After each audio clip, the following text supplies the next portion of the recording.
وہ خصوصیات جو ہمارے ملک میں موجود ہیں اور دوسرے ملکوں کو وہ نصیب نہیں ہیں، ان باتوں کا ذکر کیا ہے۔ واہ سے سٹارٹ کرتے ہیں نظم کا آغاز واہ سے ہوا ہے۔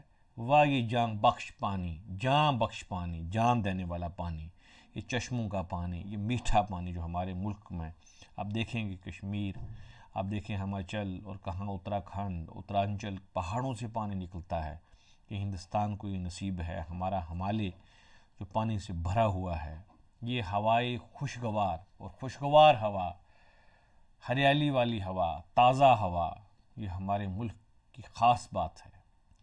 یہ تر و شاداب و شیریں، تر یعنی کہ سوکھا ہوا نہیں ہے بلکہ تر، شاداب ہرا بھرا، شیریں میٹھے میوے اور خوشگوار۔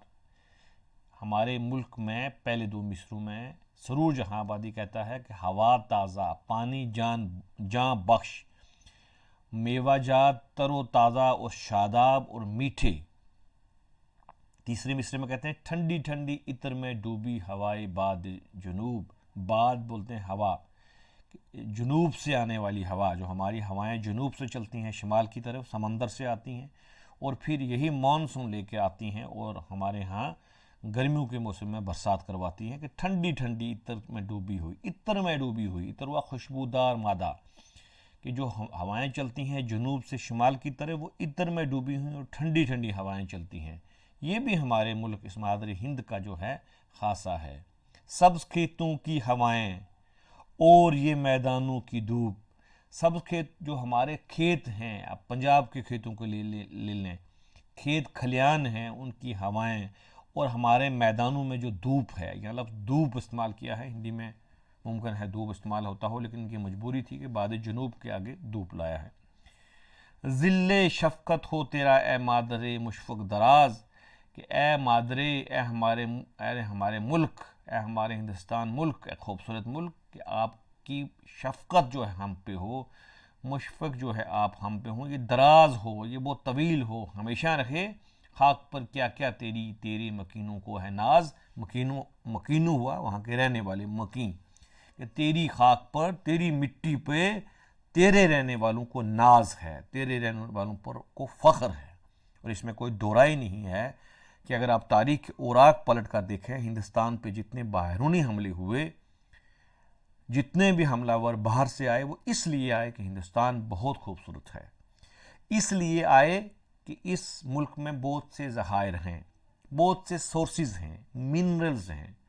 آج بھی اگر بیرونی طاقتیں ہندوستان پہ نظر رکھی ہوئی ہیں، وہ اس لیے کہ یہاں کے جو میدان ہیں، جہاں کے جو پہاڑ ہیں، یہ خزانوں سے بھرے ہوئے ہیں، اور یہ اللہ تعالیٰ نے، یہ قدرت نے ہندوستان کو اتنی خوبصورتی سے نوازا ہے، جس کا ذکر کر رہے تھے سرور جہاں آبادی اس نظم کے پہلے بند میں۔ اب ہم چلتے ہیں دوسرے بند پہ۔ اف یہ تیری چاندنی راتوں کے منظر خوشنما، واہ یہ اشجار یہ پھولوں کے زیور خوشنما، سو تبسم تیرے انداز تکلم پر نثار، دل کو کرتی ہیں تیری دلکش صدائیں بے قرار، سرزمین عیش ہے اے مادر دل سوز تو، آرزوں کی ہے بزم انبساط افروز تو، آرزوں کی ہے بزم انبساط افروز تو، اف یہ تیری چاندنی راتوں کے منظر خوشنما۔ اف سے یہ اس بند کا آغاز ہوا ہے کہ تیری چاندنی، کہ کیا کمال ہے تیری چاندنی کا۔ حیران کن جملہ جو ہے، اس جملہ فجیہ کہہ رہے ہیں، جس کو ہم کہتے ہیں کہ حیران ہو کے کہہ رہے ہیں کہ تیری خوبصورتی کا مقابلہ نہیں ہے۔ راتوں کے منظر خوشنما، اور میرے ملک اے ہندوستان، اے مادر وطن، کہ تیرے راتوں کے جو منظر ہیں وہ بھی کمال کے ہیں، وہ بھی خوشی دینے والے ہیں، بہت خوشنما ہیں۔ حالانکہ ہم لکھتے ہیں کہ شاعری میں رات کو اچھا نہیں سمجھا جاتا، لیکن ہندوستان کی راتیں اتنی خوبصورت ہیں، اتنی دلکش ہیں، کیونکہ یہاں پانی ہے، یہاں ہوائیں ہیں، یہاں خوشبوئیں ہیں، یہاں میوہ جات ہیں۔ دوسرے مصرے میں دیکھیے، واہ یہ اشجار و شجر کی جمع، کیا درخت، کیا کہنا، یہ پھولوں کے زیور خوشنما، اور اس وطن میں جو یہ پھولوں کے زیورات ہیں،